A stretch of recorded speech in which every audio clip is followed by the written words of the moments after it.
After I say it, let me break it down and explain it. Don't jump to any defensive stance on this.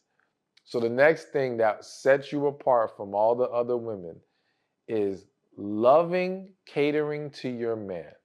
Okay? What was that song? Was it Cater to Your Man? I forgot what song it was. Destiny's Child, somebody. I don't know.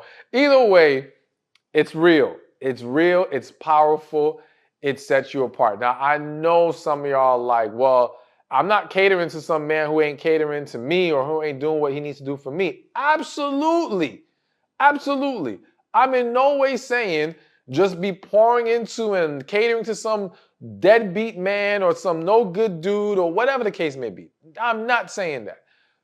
But you have to start with even having that desire and willingness and that energy about you, okay?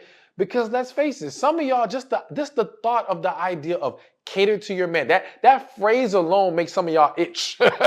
Like some of y'all do not like that whole premise, okay? And you have to ask yourself, why? Why? What is the issue there? Should we not want to cater to our loved ones? Should we not want to pour into them? Should we not want to make sure they're good, right?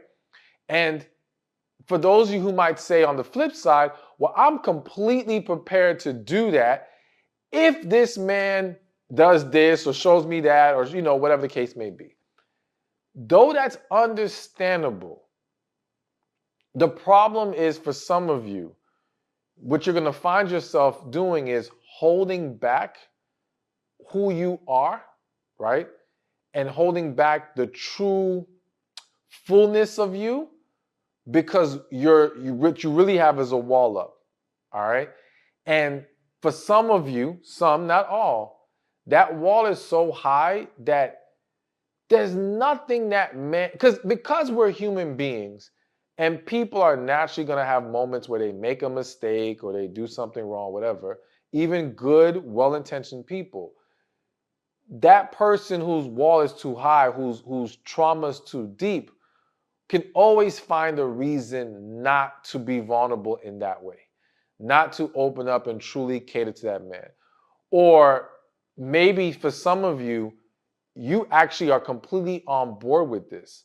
But you're surrounded by friends and family who's like, oh, girl, you're doing too much, and boom, boom, boom, and who will talk trash if you try to be that woman that caters to a man. Now, one, let me make something clear. I'm not talking about catering to some guy you're in a situationship with, okay?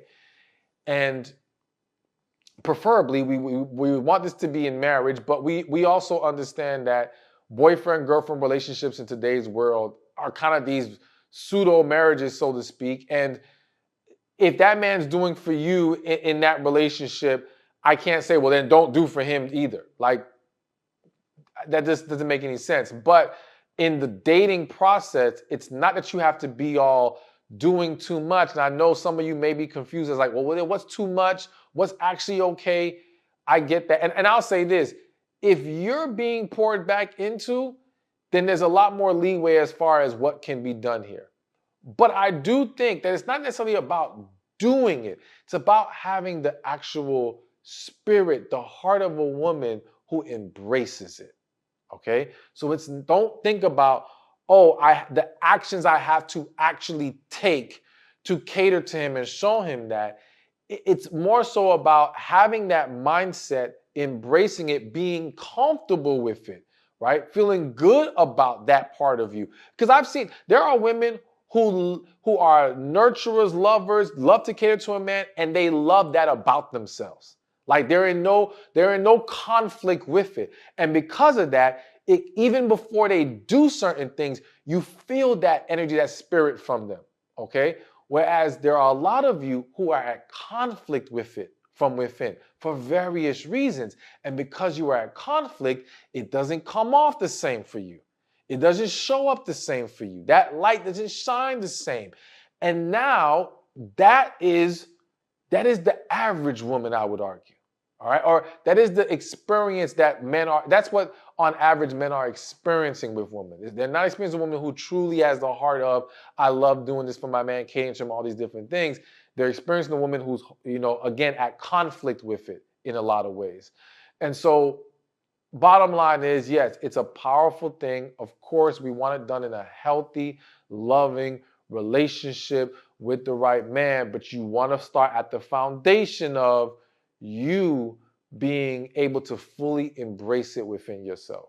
Hey, thank you for watching this video. Be sure to check this one out right here, and I'll see you there. Relationships are the key to a successful life. But there's 5 areas that we have to be mindful of when it comes to relationships. There's relationship with God, relationship with ourselves, relationship with family and friends,